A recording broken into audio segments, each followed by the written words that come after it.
Before we go with Juan and Randi Weingarten here, Randi, I think you've been in Puerto Rico like 11 times since Hurricane Maria. And of course, Juan, you're one of the leading thinkers and activists on the issue of Puerto Rico and journalists covering what has happened there, born there. Talk about this latest news, our top headline, that the government has finally acknowledged that more people died as a result of Hurricane Maria than they previously said. I think they said, what, 64? They came to that number. Now it's 46 times that, nearly 3,000 people. Other studies put it past 5,000. What's the significance of this? Well, it seems to me, if people remember Hurricane Katrina, Hurricane Katrina was probably the low point of the Bush administration in terms of its demonstrating, the George W. Bush administration, that it was incapable of handling a disaster of the type that Katrina represented.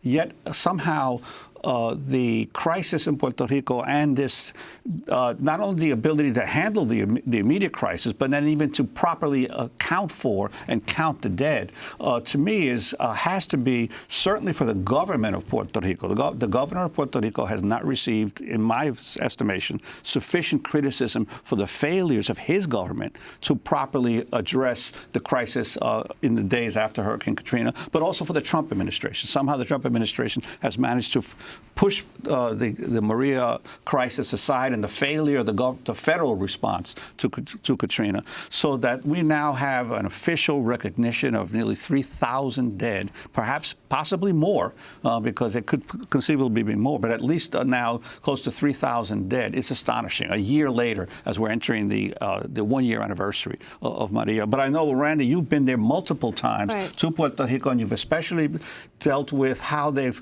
the local government and the federal government have used the crisis as a prime example of what Naomi Klein calls disaster capitalism to reconfigure the education system of the island. It's you know, it is, in some ways, colonialism at its worst in 2018. The scene 3 weeks, the first time I was there, 3 weeks after the hurricane, when we could finally get commercial flights in, you went outside of San Juan and it looked like a war zone. Kids drinking water from streams. This is 2017 and 2018. And so, you know, separate and apart from the fact that we actually got 100,000 water filters there with Operation Blessing. So picture the AFT and Operation Blessing, an evangelical Christian group working together with the mayor of San Juan and our affiliate there to do this. But you knew that that number was false from the moment any person who was alive and could actually feel knew that that number was wrong. But the point that Juan is making, that I don't know if it was negligence, malevolence, probably both.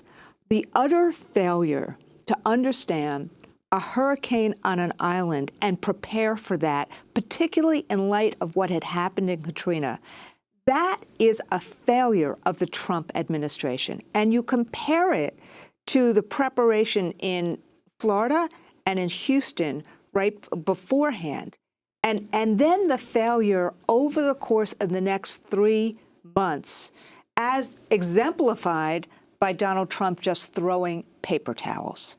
So there is a sense Puerto Ricans are American citizens, and they have not been treated that way. And then on top of it, the disaster being used as to privatize and to close a huge number of schools. Let me just say one thing about that. What I saw over the course of the next few weeks is that teachers and parents wanted their neighborhood schools, of which there are many, the same number, frankly, as in 1917. It's not as if there were many more, but it's the same number of schools in 1917, 2017. They used those schools as key to keeping communities together, particularly when there was no lights and when there was no government facilities. And so when you have those schools closed now and kids walking down streets that are still in bad shape, That is a second disaster that says to kids that your communities, which are the heart of what people believe in Puerto Rico, don't count. Well, we're going to leave it there. And, of course, we'll continue to cover Puerto Rico. Randi Weingarten, president of the American Federation of Teachers, Adam Skadz, Giffords Law Center to Prevent Gun Violence, chief counsel there. When we come back, we go to Texas to speak with a woman sentenced to 5 years in prison for casting a provisional ballot in the 2016 election, not understanding Texas law about what happens to people who have felony records. Stay with us.